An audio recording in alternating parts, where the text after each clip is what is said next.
DUI and got let off with a warning. She claims she flirted her way out of a DUI. It's hard to believe any part of her video. That is until Jefferson County Sheriff's Office showed otherwise. If I could go back in time and take it all back, I would. Colorado braces for blustery winds and the threat they carry with them. I'll tell you where the strongest winds are going to be and where we'll see the greatest risk for wildfires.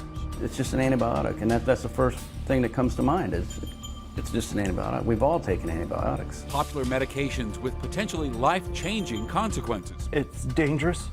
It's destroyed my life. Denver 7 investigates ask if doctors are overprescribing a drug with serious side effects. We begin tonight with Colorado facing the threat of hurricane-force winds. So gusts tomorrow expected to reach 60 to 80 miles per hour. And then you couple that with the dry conditions, well, we could be looking at an active day for wildfires. Chief Meteorologist Mike Nelson gets us started tonight. Mike, where can we see the biggest risk for fires? The strongest winds are going to be in the foothills and along Highway 93, but out on the eastern plains they'll be strong as well. And with the very dry conditions there, that's the biggest risk for fire. Right now, the strongest winds up on Berthoud Pass at 45 miles per hour, but they've been as high as 60 so far this evening, 43 up at Estes Park. The storm system is going to move through the area, and you can see all the extensive warnings.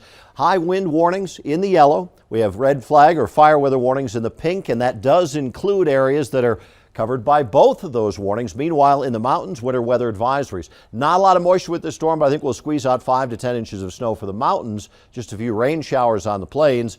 Right now, there's not much happening, but that's going to fill in tonight as the cold front, which is near Salt Lake City, rockets across Colorado by midday tomorrow. So our weather headlines: snow for the mountains, just a few rain showers on the plains, the very strong winds developing, and the high fire danger, especially from I-25 east all the way to Kansas. All right, Mike, we'll see you in a little bit. Thank you. And wildfires used to be confined to the mountains in summer and early fall. But as we learned from the Marshall Fire, wildfires can ignite whenever and wherever there's a spark. Ross Shoemaker, a state climatologist, tells Denver 7 that the Marshall Fire shows wildfires are now a year-round threat. The Front Range and foothills also appear as vulnerable as ever. This is something that I think we're going to have to continue to be aware of, be prepared for. People who live in areas that are vulnerable to fire, which the Marshall Fire shows that is probably more of us than we maybe had been thinking. With more homes and communities facing the threat of wildfire, experts say there are some easy steps you can take to protect your home.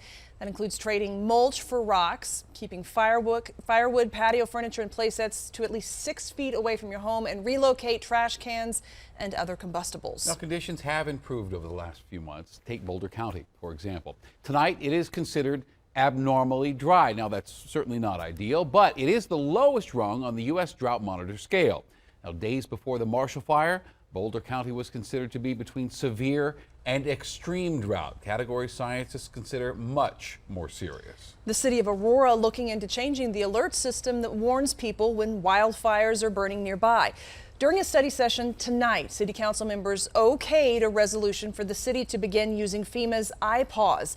That's the same alert system now being used in Boulder County. iPause works like Amber Alerts, sending notifications directly to people's phones within a certain area instead of requiring people to opt in. Council members will discuss this resolution during their regular meeting next Monday. In a video seen by thousands, a young woman claims she was able to flirt her way out of a DUI. Tonight, the Jeffco sheriff says that story's bogus, and now that young woman is coming clean. Today, she talked with Denver 7's CB Cotton. I got out of a DUI and got let off with a warning. In a now viral video, this 18-year-old brags about skirting the system, saying a Jefferson County deputy stopped her and she blew a 3.8 on a breathalyzer, but was still let go. Ladies, I literally just said, I was like, I just got out of a really bad relationship and he's really toxic and he dumped me. In the video, the teen shows the officer's card and then also claims she's going on a date with him. But on Monday, the Jefferson County Sheriff's Office said their deputy did give the teen a warning, but everything else is untrue. We felt it necessary to provide our body-worn camera video to dispute the allegations that the woman was making in her video. Well, I'm just concerned that you were weaving because of alcohol, but if you're on your phone... The deputy says he first noticed the car weaving near this intersection, West Bowles Avenue and South Holland Way. But he says once he approached the car, he didn't notice the teen using any slurred speech or the smell of alcohol. Absolutely nothing she said was true. He did not ask her out to lunch. He did not do a breathalyzer because she wasn't drunk. There were no indications that she had been drinking. 3.8 is lethal, quite frankly. So even if she meant 0.38, also extreme.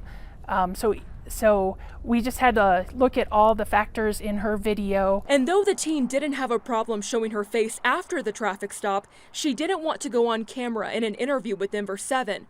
But did say she had been drinking. I'm not going to lie to the news. I've already lied enough. But I was intoxicated.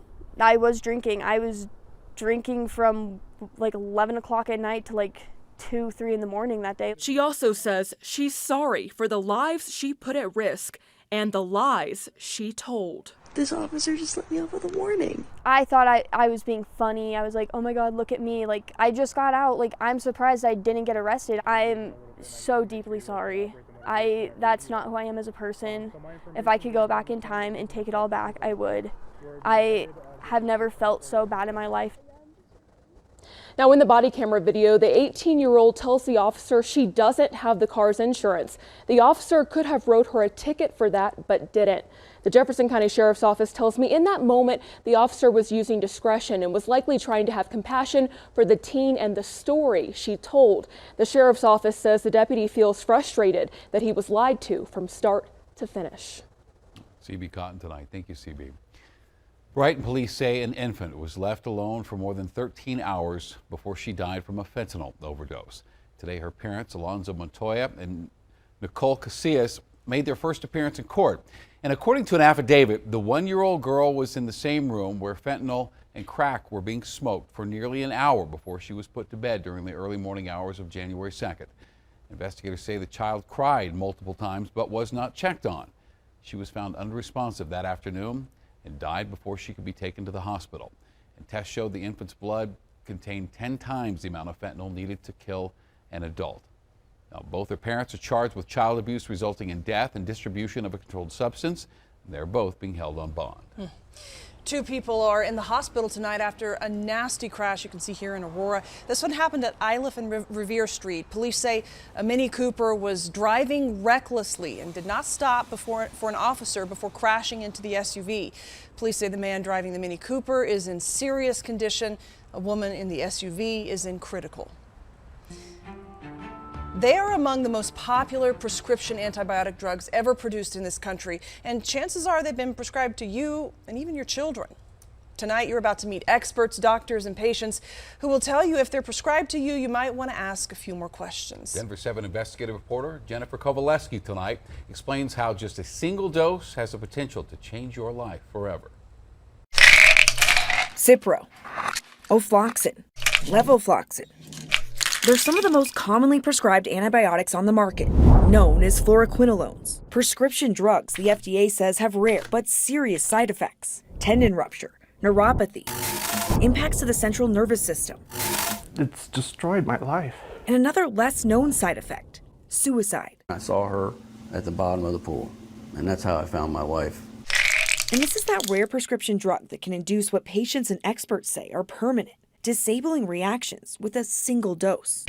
I took the pills and I don't know, I went full psychotic. John Horn was prescribed ofloxacin to treat a stomach infection while vacationing with his family. I'm being burned alive, getting stung by bees, and have constant Charlie horses. Horn says he's been diagnosed with neuropathy, one of the drug's known side effects, a condition which leaves him in chronic pain, living with a burning pins and needles sensation. Were the doctors clear with you about the risks? Oh, people deserve better. It's been very easy for clinicians to prescribe fluoroquinolones because it treats so many of these infections so effectively. Tim Jenkins is an infectious disease doctor at Denver Health. He's also on a CDC panel investigating the overuse of these drugs.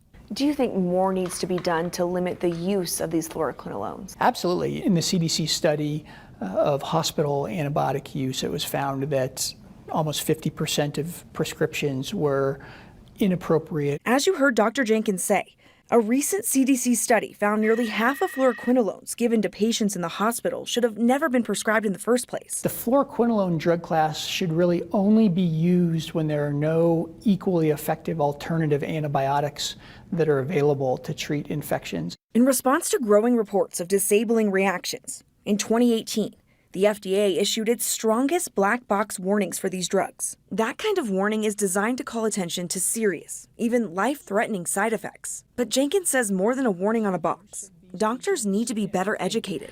Getting the message out to both providers and patients that there are real risks associated with these medications, but there is a lot of work left to be done. Life would turn on a dime, and it did. Mike Mendoza says his wife, Dawn, was a happy, healthy 49-year-old until she started taking Cipro. I know this drug put her in a state of mind where it was over. She was lost hope. A doctor prescribed her the antibiotic after she was diagnosed with pneumonia. 7 days later, Mike says he found his wife at the bottom of their pool. She had lashed herself to a chaise lounge and rolled herself into the pool.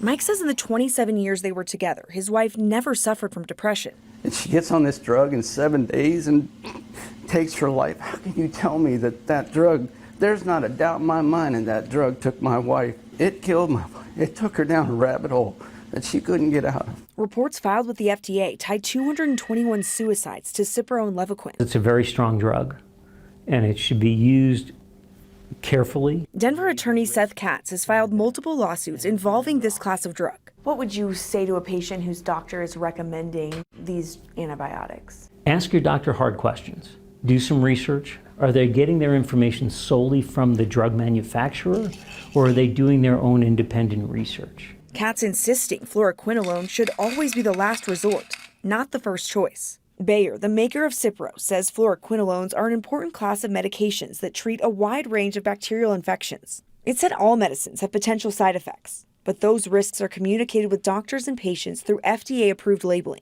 If I don't distract, then I just have pain.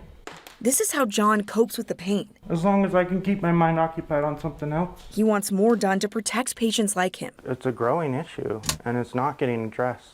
The drug company says it closely monitors these antibiotics on an ongoing basis, and the safety of fluoroquinolones have been well documented in clinical trials. But for those who do suffer side effects, it can have devastating impacts.